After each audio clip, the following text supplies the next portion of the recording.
নমস্কার বন্ধুরা, আবার একটা নতুন সিরিজ নিয়ে আজ হাজির আমরা। সিরিজের নাম ভর্তা সিরিজ। খুবই টেস্টফুল একটা সিরিজ হওয়ার কথা এটা। তো আজকে আমাদের রেসিপি হলো সিম ভর্তা। সিমটাকে হালকা ভাপিয়ে নিয়ে মিক্সারের বাটিতে আমরা দিয়ে দিলাম।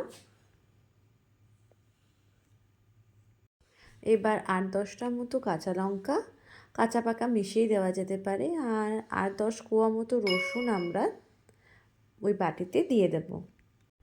এবার ওখানে একটু স্বাদ মতো নুন দিয়ে নিলাম, নিয়ে ভালো করে এটাকে গ্রাইন্ড করে নেব।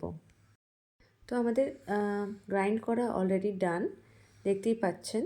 তো টেক্সচারটা একবারে মিহি হবে, মোটামুটি মিহি হলেই চলে যাবে।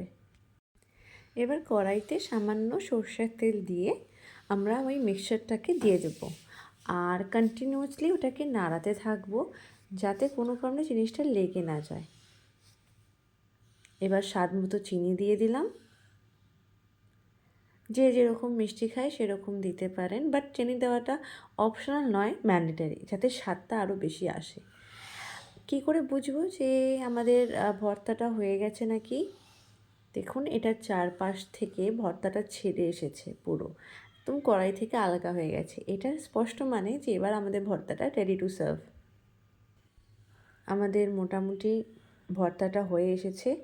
শুধু একটা জিনিস মনে রাখতে হবে, নামানোর আগে একটু সর্ষে তেল দেওয়াটা ম্যান্ডেটারি, কারণ ভর্তা বুঝতেই পারছেন। সামান্য একটু সর্ষে তেল দিয়ে আমাদের আজকে সিম ভর্তা রেডি। এরকম আরও ভিডিও দেখতে হলে দেখতে থাকুন আমাদের চ্যানেল।